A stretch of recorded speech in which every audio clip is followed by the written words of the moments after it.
Bienvenue. J'espère que vous vous sentez le cœur léger. J'entends par là, j'espère qu'il n'y aurait pas quelque chose que vous auriez voulu dire et que vous avez gardé pour vous, et qui vient vous peser sur le cœur. C'est le sujet que je vais aborder dans la vidéo d'aujourd'hui. Osez dire. C'est un sujet tellement important. C'est tellement important de dire ce que l'on pense et surtout ce que l'on ressent. Sinon, ça vient peser sur le cœur. Ça vient nous empêcher d'être complètement libres et en paix avec nous-mêmes. Je vais aborder aujourd'hui 4 aspects de l'importance de dire ce que l'on ressent, et éventuellement ce que l'on pense. Mais le plus important, c'est ce que l'on ressent. Et la première des raisons, c'est ne pas garder quelque chose qui va nous peser. Par exemple, vouloir dire à un être cher qu'on l'aime et ne pas lui dire. Ça peut nous peser, notamment si on perd contact avec cette personne, ou si les circonstances de la vie nous amènent à nous disputer, ou si cette personne disparaît. Ça va être un regret tellement important. Et dans cet exemple-là, ne croyez pas que parce que vous pensez fortement ou vous ressentez fortement de l'amour pour quelqu'un, de l'amour amoureux ou simplement de l'amour, que cette personne le sait. Par exemple, avec les enfants, c'est tellement dommage de faire l'économie de dire à ses enfants qu'on les aime. Souvent on se dit « ouais, mais ils le savent bien ». Souvent on leur témoigne de nombreuses façons, mais ils ont aussi besoin de l'entendre. De l'entendre clairement, sincèrement et de façon répétée. Parce que souvent dans les relations, on croit, notamment avec son conjoint par exemple, ou avec ses enfants, que ce que l'on pense ou ce que l'on ressent est une évidence pour l'autre. Ça ne l'est pas du tout. Ce n'est jamais une évidence quand ce n'est pas dit. Ah ouais, mais il doit le savoir puisque je le pense ou parce que je lui ai témoigné de telle ou telle façon. Mais non, il ne le sait pas. Pas forcément. Pas comme vous le pensez. Pas comme vous le ressentez. Et c'est hyper simple de lui communiquer. Il suffit de le dire, avec sincérité. Et quelle que soit la chose que l'on ait à dire, l'autre ne peut pas présumer de ce que vous ressentez et il ne peut pas être à votre place dans votre tête pour savoir ce que vous pensez. C'est tellement important de le communiquer. Et de le communiquer tout de suite. Au moment où on a la pensée, où on a le ressenti. Et si on ne le fait pas tout de suite, et qu'on s'en rend compte, et que du coup ça nous pèse, eh bien, se programmer un moment, prendre un temps pour le communiquer. Il y a un petit jeu qui permet de se rendre compte de la nécessité de communiquer ce que l'on pense à autrui pour qu'il en ait pleinement conscience. Le petit jeu consiste à, dans un groupe, mettre une personne au centre du groupe, tout le groupe s'est concerté, pour transmettre une image à la personne. Et dans le groupe, la consigne est de ne jamais dire exactement ce qu'est l'image. Par exemple, j'en sais rien, le penseur de Rodin. Et puis on essaye successivement de communiquer l'image à l'autre, d'abord juste par la pensée, ça marche pas, sauf si on est dans un groupe de méditation très avancé et que tout le monde a des capacités de télépathie, mais sinon juste ça marche pas, tout le groupe se concentre très fort sur l'image, et la personne qui est au centre ne perçoit pas l'image. Et puis le groupe essaye de dire ce que ce n'est pas. Dire l'image n'est pas un avion, l'image n'est pas un bol de soupe froide. Ça va pas marcher non plus. La personne au centre du groupe ne saura toujours pas ce que pense le groupe. Ensuite, dans le groupe, on essaye de faire des allégories, des métaphores. Dire que l'image est un petit peu comme ci, un petit peu comme ça. De donner juste des détails. Par exemple, il a le menton appuyé sur la main. Bon, ça marche pas non plus. Et en fait, ça ne marche que quand le groupe va dire qu'il s'agit du penseur de Rodin. Il n'y a qu'à ce moment-là que la personne au centre du groupe va avoir l'image de ce que chacun pensait. Et dans la vie, c'est pareil. Si on ne dit pas exactement ce que l'on pense, comment l'autre pourrait le savoir? Si on ne dit pas exactement ce que l'on ressent, comment l'autre pourrait-il le savoir? Et je reviens à mon histoire de « ça nous pèse de ne pas dire ce que l'on pense et ce que l'on ressent ». Vous en avez déjà fait l'expérience. Ne pas dire qu'on est en colère lorsqu'on est en colère, ça alimente la colère. Ne pas dire que l'on aime quelqu'un alors qu'on est avec cette personne, et par la suite, ne plus pouvoir dire à cette personne qu'on l'aime, ça va nous peser. Je vous invite à réfléchir un petit peu sur le sujet, pour vous rendre compte, déjà dans votre expérience, que lorsque vous n'avez pas exprimé vos ressentis ou vos pensées, ça vous a pesé. D'où la nécessité d'oser dire, lorsque l'on ressent quelque chose, lorsque l'on pense quelque chose, mais d'oser le dire tout de suite à la personne concernée. Et puis lorsque l'on dit ce que l'on ressent et ce que l'on pense à un moment donné à notre interlocuteur, avec la personne avec laquelle on est en relation, eh bien ça va permettre deux choses. Ça va permettre d'affermir la relation à l'autre et d'affermir la relation à soi. D'affermir la relation à soi parce qu'on se respecte quand on dit à haute voix ce que l'on ressent. On n'est pas en train d'étouffer quelque chose, d'enfouir quelque chose, mais au contraire, on l'exprime. Et ça fait du bien. C'est aussi sûrement quelque chose que vous avez déjà constaté dans votre expérience. Ça soulage d'un poids, vraiment. Ou dans une émotion positive, ça permet d'asseoir l'émotion, à la fois dans le calme, à la fois dans la transmission, dans quelque chose qui est chouette à vivre pour soi et pour l'autre. Et puis par l'exercice, ça permet vraiment d'être au contact de ses sentiments. Et les laisser s'exprimer, encore une fois, ça empêche qu'ils tournent en rond à l'intérieur et qu'ils nous polluent. Et puis dans la relation à l'autre, encore une fois, c'est tellement plus clair quand on dit ce que l'on pense ou ce que l'on ressent à l'autre, tellement plus clair pour l'autre. Et à la fois, ça fonctionne aussi dans les situations un petit peu compliquées. Je sais pas, un entretien d'embauche, une réunion, une discussion que l'on doit avoir avec son conjoint parce qu'il y a un désaccord, une discussion entre amis parce qu'il y a un désaccord. Dans ces situations parfois compliquées, situations de crise, dire ce que l'on pense, ce que l'on ressent, ça va détendre la situation. Ça va la détendre parce qu'on se remet en connexion avec nous-mêmes et parce qu'on se met en connexion avec l'autre. On fait preuve d'authenticité. On montre un petit peu notre vulnérabilité. Et comme nous avons tous le désir inconscient, le désir profond de contribuer au bien-être d'autrui, mais vraiment tous, même dans les relations hiérarchisées. Par exemple, votre patron, quelque part, même s'il est tellement dur avec vous, même si il semble sec, si vous vous offrez dans votre vulnérabilité à exprimer que là, par exemple, pour cette réunion, vous n'êtes pas tout à fait à l'aise avec ce qui vient de se vivre pour telle ou telle raison, ou parce que vous avez tel ou tel besoin qui n'est pas satisfait, et je reviendrai là-dessus dans quelques instants, alors ça va créer un canal de relation avec votre patron. Et ça va l'inciter, si vous êtes authentique, à vous écouter et à vouloir contribuer à vous mettre à l'aise pour que votre plein potentiel puisse s'exprimer, pour que la réunion se passe bien, que l'entretien d'embauche se passe bien. C'est-à-dire que vous puissiez montrer réellement le fruit de votre travail ou les compétences que vous avez à manifester.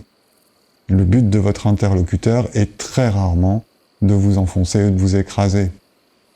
Et d'ailleurs, si c'est le cas, alors on pourra oser dire non. Alors, savoir dire un non, je sais, c'est un vaste sujet, on va revenir là-dessus dans quelques instants. Mais ça part du même principe. Savoir dire un oui, savoir dire un non, c'est la même chose. C'est savoir dire, communiquer notre sentiment profond. C'est se respecter, être en accord avec ce que l'on ressent. Si je suis ok, je le dis. Si je suis pas ok, je suis pas ok, et je le dis, dans le respect de l'autre et dans le respect de moi-même. Ouais, savoir dire un non, c'est vraiment un vaste sujet.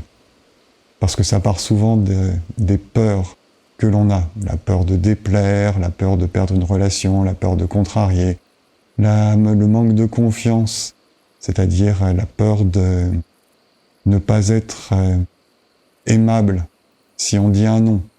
Et puis ça part aussi de notre culture. Tellement de sujets différents, ça mériterait une vidéo à part. Mais dans un premier temps, je vous invite à vous entraîner à dire ce que vous pensez, à oser dire ce que vous ressentez dans chaque situation. Et alors, dire un non sera tellement plus facile, parce que vous aurez appris à respecter qui vous êtes et à respecter ce que vous ressentez. Et je suis certain que vous l'avez déjà expérimenté. Dans une réunion, dans un entretien d'embauche, dans une situation compliquée. Le simple fait de se connecter à ses sentiments, ça détend tout. Ça détend la relation à l'autre et ça détend la relation à soi. Et ça permet que, par exemple, la petite peur passagère, le manque de confiance passager, se dissipe et que l'on retrouve nos pleines facultés à conduire la réunion, à répondre à l'entretien d'embauche, à trouver une solution à la situation compliquée. Alors dans ce que je vous dis, communiquer ce que l'on ressent au moment où on le ressent, ça parle aussi évidemment d'être en lien avec soi et d'avoir la capacité d'identifier immédiatement ce que l'on ressent et de l'identifier précisément et de mettre les mots justes dessus. Et comment faire pour ça? On n'a pas beaucoup l'habitude de le faire. D'ailleurs, quand on le fait, on est plus dans l'identification d'émotions plutôt que d'un ressenti. Et la distinction entre émotion et ressenti, elle est un petit peu fine. J'ai fait une vidéo sur le sujet, mais grosso modo, les émotions, il y en a 5 principales. La joie, la tristesse, la peur, la colère et le dégoût. Et les ressentis, par contre, la palette est beaucoup plus vaste et beaucoup plus fine. En gros, les émotions, c'est ce qui nous permet de survivre, c'est ce qui nous permet de réagir tout de suite dans une situation dangereuse pour nous, qui risque de mettre en péril notre intégrité, notre santé ou notre vie. Donc une réaction immédiate qui va nous permettre de choisir entre se cacher, fuir ou combattre. Alors que les ressentis, c'est une gamme de perceptions intérieures tellement plus vaste. J'ai aussi fait une vidéo sur les ressentis, les sentiments, et je vous invite à aller la regarder si le sujet vous intéresse. Mais ici, je vais juste vous faire part de comment les contacter, de comment se connecter à ces sentiments, à ces ressentis, parce que c'est vraiment des ressentis dans le corps. Et pour ça, je vous invite à faire un petit exercice, là tout de suite. Tout simple. Fermons les yeux et laissons émerger une situation récente, dans laquelle il y a peut-être eu une émotion forte.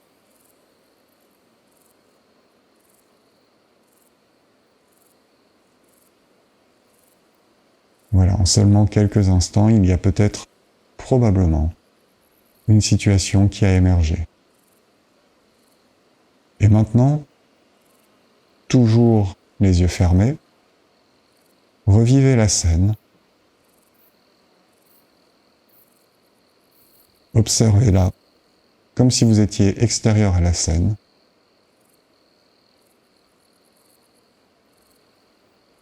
et placez votre attention dans la région du cœur. Et sans penser à quoi que ce soit, laissez émerger le sentiment associé ou l'émotion associée à ce que vous venez de revivre. C'est quelque chose qui est présent maintenant. C'est pas ce que vous avez vécu au moment où vous avez vécu la situation qui vous est revenue à l'esprit.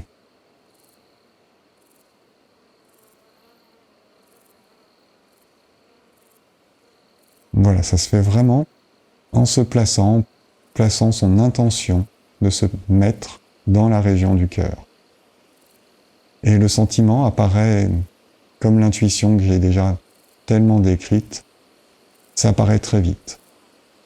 C'est quelque chose qui vient sous forme d'images, de mots, de perception. Et se placer dans la région du cœur, en fermant les yeux, ça aide à contacter, par l'intuition, à contacter ce sentiment, ce ressenti, cette émotion. Avec l'entraînement, il n'y aura plus besoin de fermer les yeux, ou alors juste les fermer 2 secondes. Et c'est ce sentiment-là que l'on accueille et que je vous invite à oser dire, à communiquer, dès que c'est nécessaire, dès que vous le percevez, dès qu'une situation est contrariante, ou à l'inverse, dès qu'une situation est enthousiasmante. Et vous voyez, l'exercice est vraiment simple. C'est la première des 2 étapes importantes. La deuxième étape sera d'identifier quel besoin est associé à ce sentiment. Parce que ça part toujours de là. Un sentiment, ça va partir d'un besoin qui est nourri ou qui n'est pas nourri. Généralement, un sentiment positif, l'allégresse par exemple, va partir d'un besoin en nous qui est nourri.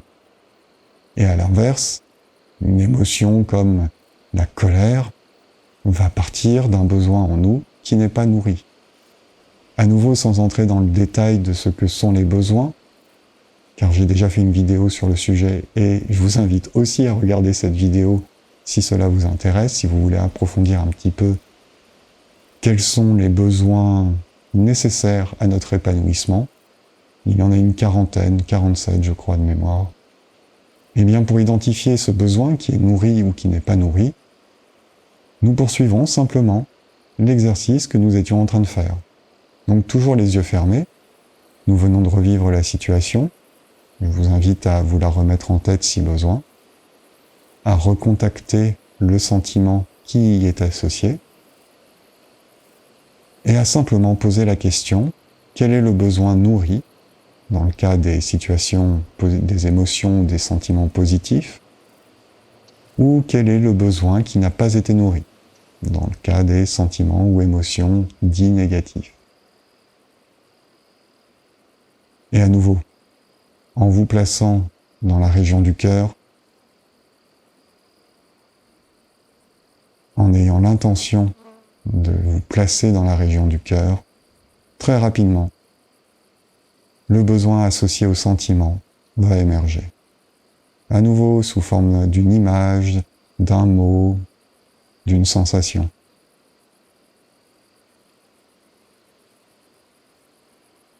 Et je vous invite alors à accueillir ce besoin. Il est directement en lien avec le sentiment que vous avez perçu et avec la situation que vous avez vécue. Et ça va se formuler de la façon suivante, par exemple. Ça s'articule de la façon suivante. Hier, j'ai dit à quelqu'un qui m'était cher combien cette personne m'était chère. Et j'ai ressenti un sentiment d'allégresse, de légèreté et de soulagement.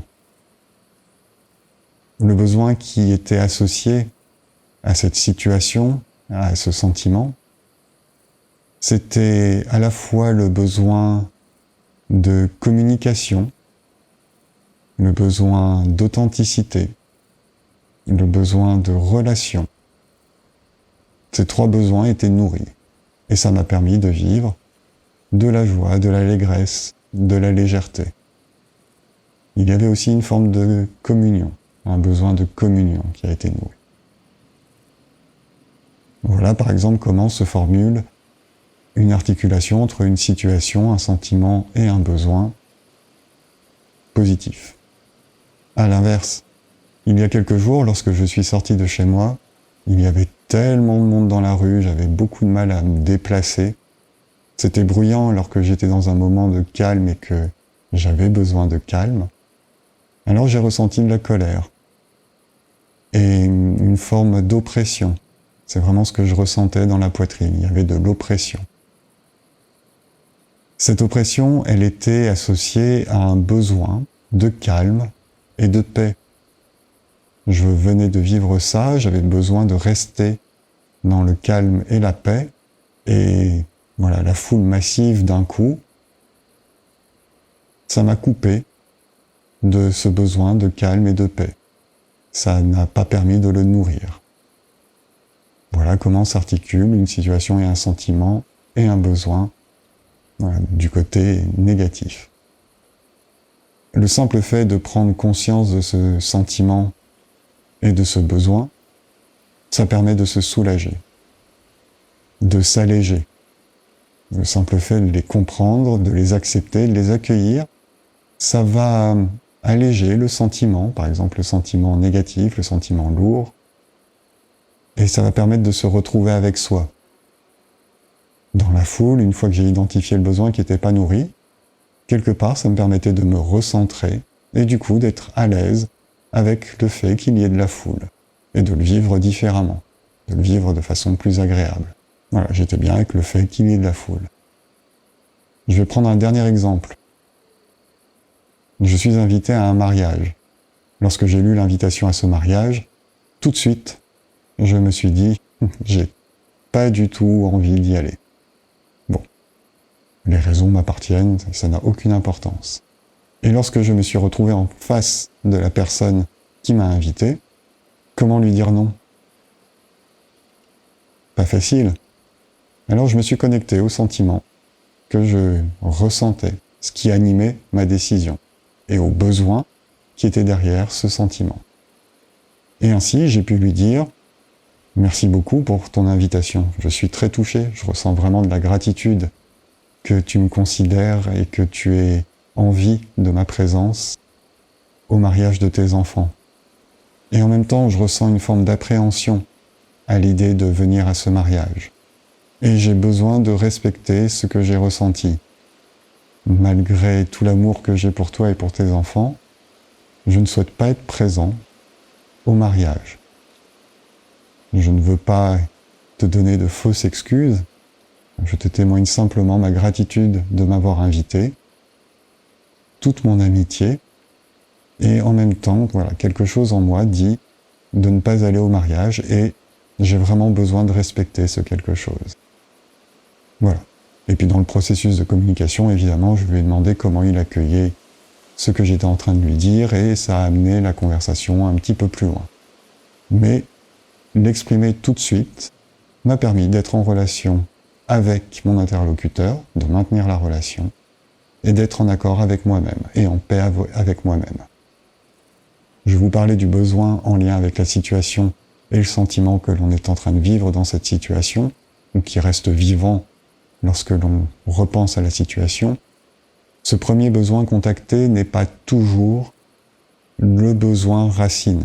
Peut-être qu'il y a un autre besoin derrière. Et pour ça, je vous invite à regarder cette vidéo sur les besoins qui vous expliquera comment approfondir le besoin, l'investiguer pour savoir si c'est vraiment le besoin racine ou si derrière ce premier besoin identifié, il y en a d'autres.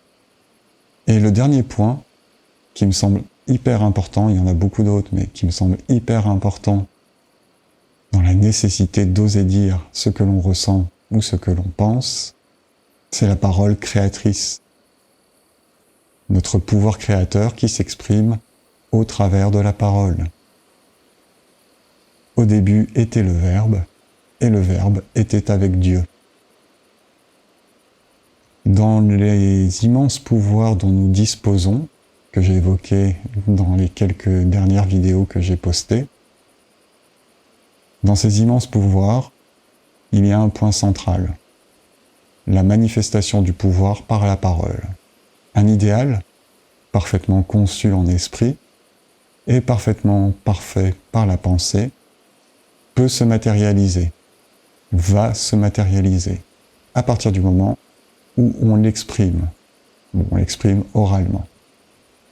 Car la parole est vraiment un ordre absolu. Une parole dans un moment de calme est un ordre absolu pour l'univers. Alors là, on touche à un sujet qui est un petit peu moins directement perceptible que les 3 précédentes raisons que je viens de vous évoquer, d'oser dire ce que l'on pense et ce que l'on ressent.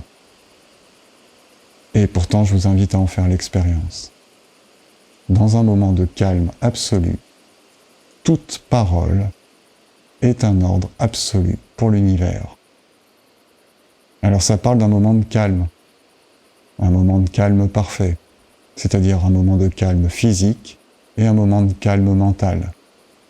D'où la nécessité de méditer régulièrement pour pouvoir vivre le calme en soi, dans le corps et dans le mental, en permanence, ou pouvoir au moins le contacter suffisamment profondément lorsque l'on en ressent le besoin.